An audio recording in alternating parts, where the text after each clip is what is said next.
got so motherfucking design on right now.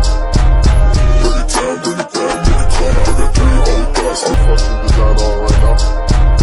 Bring it down, bring it down, bring it down. I got three old guys, I'm Assalamualaikum warahmatullahi wabarakatuh. Baiklah, sebelumnya saya ucapkan terima kasih kepada dosen pengampu mata kuliah Governance Digital, Bapak Ahmad Yani SOS MSI. Saya Cik Putri Safira yang akan bertugas sebagai moderator dalam menyampaikan hasil wawancara ini. Sebelumnya mari kita berkenalan dengan anggota kelompok 2. Saya Ayu Andira. Saya Gita Adelia. Saya Indah Nur Islami.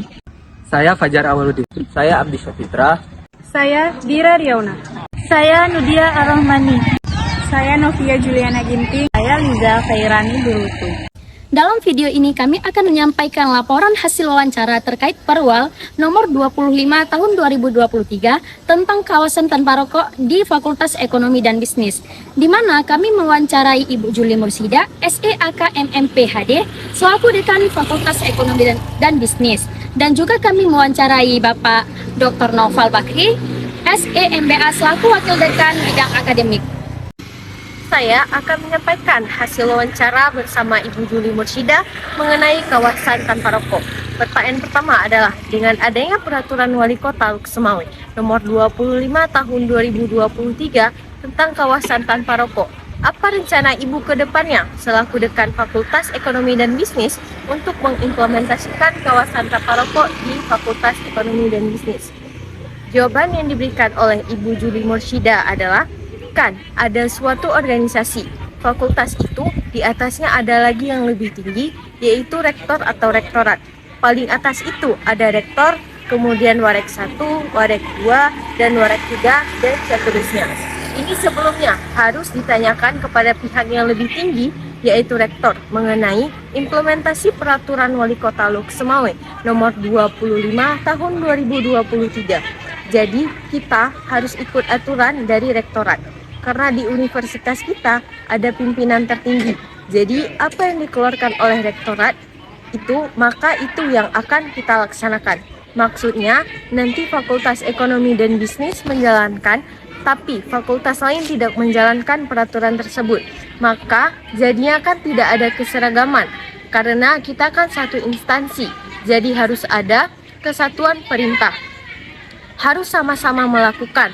Jangan sebagian melakukan, tetapi sebagian lagi tidak melaksanakan. Itu kan tidak seragam atau sejalan. Saya akan melanjutkan pertanyaan dan jawaban yang kami berikan kepada Dekan Fakultas Ekonomi dan Bisnis, yaitu bagaimana dari Fakultas Ekonomi dan Bisnis memberikan pemahaman dan juga dukungan bagi mahasiswa atau staf terkait dengan kawasan tanpa rokok. Lalu beliau menjawab, nah itu kan seperti yang tadi saya katakan, itu semua kan aturannya telah diatur, itu semua harus sudah dari rektorat. Jadi kita tunggu bagaimana ini implementasinya dan bagaimana proses mengimplementasikan peraturan wali kota di Universitas Maliku Saleh supaya seragam, biar semuanya itu sama di setiap fakultas yang ada di Universitas Maliku Saleh. Seperti yang Ibu katakan sebelumnya, apakah benar fakultas belum bisa mengambil tindakan apapun mengenai Peraturan Wali Kota Luxemawe nomor 25 tahun 2023 tentang kawasan tanpa rokok? Jawaban beliau yaitu, iya kan, kita harus koordinasi. Kita kan punya pimpinan tertinggi di sini. Jadi nanti kita harus koordinasi dulu sama universitas. Boleh tidak kita menerapkan perwal ini? Misalnya nih, di Fakultas Ekonomi dan Bisnis sudah melarang merokok dan menerapkan kawasan tanpa rokok atau KTR, terus tiba-tiba ada anak fakultas hukum atau anak fakultas ilmu sosial dan ilmu politik lewat sini. Di fakultas kalian tidak dilarang untuk merokok. Apa yang bisa kita lakukan? Kan tidak bisa dilakukan karena tidak sinkron. Nanti pas ada yang komplain, ini kenapa kalau ke Fakultas Ekonomi dan Bisnis itu tidak boleh merokok, sedangkan kalau di hukum dan di fisip boleh, iya kan? Itu pasti akan terjadi karena kan kita sama-sama di Universitas Maliku Saleh ini. Kalian kan masuk di Unimal juga ini. Cuma kan posisinya saja yang berbeda. Ada yang di FISIP, ada yang di Fakultas Hukum, ada yang di Fakultas Ekonomi. Jadi harus sama dia implementasi peraturannya. Lanjut ke pertanyaan berikutnya. Apakah sosialisasi mengenai kawasan tanpa rokok sudah sampai atau belum ke Fakultas Ekonomi dan Bisnis? Kemudian beliau menjawab, sebenarnya kan ini kan peraturan yang harus disosialisasikan secara serempak di semua tempat. Misalnya di Universitas Malikul Saleh, berarti semua fakultas harus tahu. Ini belum ada sampai ke Fakultas Ekonomi dan Bisnis. Tapi peraturan ini sudah keluar dan sudah diinformasikan ke khalayak umum. Tapi proses implementasinya seperti apa? Jangankan di tempat kita, misalnya coba kita lihat kota Loksamawe sendiri. Apakah sudah diimplementasikan? Secara keseluruhan peraturan ini memang bagus. Peraturan ini diciptakan untuk hidup sehat dan menciptakan lingkungan yang sehat. Apalagi kita tahu bahwa merokok itu berbahaya. Coba kita lihat orang yang tidak terbiasa dengan asap rokok, pasti langsung batuk-batuk ketika menghirup asap rokok. Tapi kalau yang sudah terbiasa mungkin enggak masalah. Walaupun asap rokok itu sebenarnya berbahaya untuk perokok aktif atau orang yang menghirup asapnya. Tapi seperti yang Ibu sampaikan tadi, semua peraturan itu tidak bisa parsial diterapkan atau berdiri sendiri-sendiri. Apalagi Malikul Saleh ini sebuah institusi, kecuali Fakultas Ekonomi dan Bisnis berdiri sendiri, bukan dalam naungan Universitas Malikul Saleh. Ini kan namanya lembaga Universitas Malikul Saleh. Selanjutnya saya akan menyampaikan laporan hasil wawancara dari narasumber yang kedua, yaitu Bapak Novel Bakri, yang dimana pertanyaannya adalah, bagaimana pendapat Bapak tentang peraturan wali kota nomor 25 tahun 2023 tentang kawasan tanpa rokok? Adapun jawaban dari beliau yaitu, saya mendukung perwal itu dan itu merupakan sebuah kebijakan yang peduli dengan kesehatan. Tidak semua pimpinan daerah itu membuat kebijakan-kebijakan seperti itu, tetapi langsung wali kota yang menetapkan dalam bentuk perundang-undangan itu bagus sekali. Pertanyaan selanjutnya, yaitu apakah di Fakultas Ekonomi dan Bisnis sudah menerapkan Peraturan Wali Kota Nomor 25 Tahun 2023 tentang kawasan tanpa rokok? Jawaban beliau, tidak pernah mensosialisasikannya. Tidak pernah mensosialisasikan itu kesadaran dari diri sendiri, apalagi dari dosen. Di sini, di dalam ruangan mereka tidak merokok, tetapi mereka pergi keluar ruangan untuk merokok. Di perkarangan ini tidak ada yang merokok, tapi tahu dengan sendirinya mereka tidak merokok, menyadari bahwa ini adalah kantor dan ruangan ber-AC pula. Dan mereka juga tahu mereka keluar ruangan untuk merokok. Pertanyaan selanjutnya yaitu, ada tidak Pak langkah-langkah konkret yang diambil oleh Fakultas Ekonomi dan Bisnis untuk membantu individu yang ingin berhenti merokok dalam konteks kebijakan? Jawabannya, secara lembaga tidak ada. Tetapi kalau pribadi itu ada. Kita minta dia untuk menjauh, jangan merokok di sini.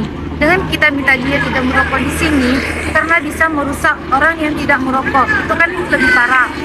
Itu menjadi sebuah pembelajaran bagi dia. Karena kenapa? Dalam kawasan yang ramai tiba-tiba disuruh pindah. Jadi besok-besok dia kalau mau merokok, bentar ya, otomatis dia pergi sendiri. Baiklah, saya akan membacakan pertanyaan selanjutnya. Menurut Bapak, apakah perlu adanya kerjasama antar pihak kampus dengan pemerintah setempat terkait implementasi kebijakan kawasan tanpa rokok ini?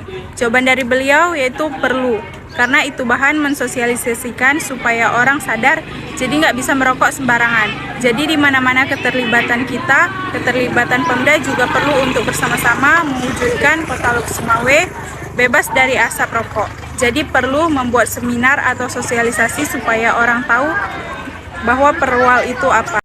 Pertanyaan selanjutnya yaitu, kalau di dalam sanksi tersendiri, apakah ada langkah-langkah tersendiri bagi Bapak? Karena perwal ini sanksinya hanya dikarenakan teguran lisan ataupun tulisan. Sanksi itu harus memberikan efek yang jera. Kalau sanksi itu tidak memberikan efek yang jera, dia akan memulai lagi. Harus memang benar-benar sedikit pemaksaan bagi beliau. Kalau itu belum terasa efek jerahnya, orang tidak akan berubah. Jadi dari perwal itu harus memberikan efek jerah. Misalnya, dia merokok di sekolah atau di tempat anak-anak, di PAUD atau segala macamnya, dan memberitahukan kepadanya. Jadi kalau masih dilanjut, berikan dia efek jera yang memberatkan tingkat mekanisme, seperti bagaimana proses penangkapan, perekaman, pembuktian bahwa dia merokok di sekolah misalnya atau di mana saja. Jadi harus dilanjut dengan peraturan yang lebih teknis, ada efek jerahnya. Beliau yakin dengan teguran itu. Di tempat masjid, di tempat duduk, di selokan, terdapat banyak sekali punting rokok. Lihat saja di masjid besar Baitur Rahman, di situ tertulis larangan membuang punting rokok ke dalam selokan. Dan itu harus ditegur dan juga harus memberikan efek yang memberatkan bagi yang mengingatkan dia seumur hidup. Dari situ, dia akan menyampaikan tentang larangan itu kepada orang lain. Jangan merokok di situ. Otomatis, promosi ini sudah dilakukan tanpa disadari, dia juga sudah melakukan pemberitaan secara berkelanjutan. Jadi pemerintah tidak lagi capek-capek melakukan informasi tentang arahan dan efek jerahnya. Pertanyaan terakhir adalah, menurut pandangan Bapak sendiri, apa saja tantangan utama yang dihadapi dalam menerapkan kebijakan kawasan tanpa rokok? Jawaban yang diberikan oleh beliau adalah tantangan internal atau eksternal. Tantangan internal yaitu memahami mengerti tidaknya tentang kondisi sekarang. Kalau rasa pedulinya tinggi, mungkin dia akan menghindari dan berupaya agar orang lain jangan sampai terhirup asap rokok. Kalau eksternal, seperti teguran dari orang lain atau pemberitahuan dilarang merokok, dan ada undang-undang dasar agar bisa mencegah mereka untuk mengurangi aktivitas merokok di tempat keramaian. Jadi faktor ini baik secara intrinsik, baik secara ditegur, supaya itu menjadi peringatan keras bagi mereka. Sekian, terima kasih.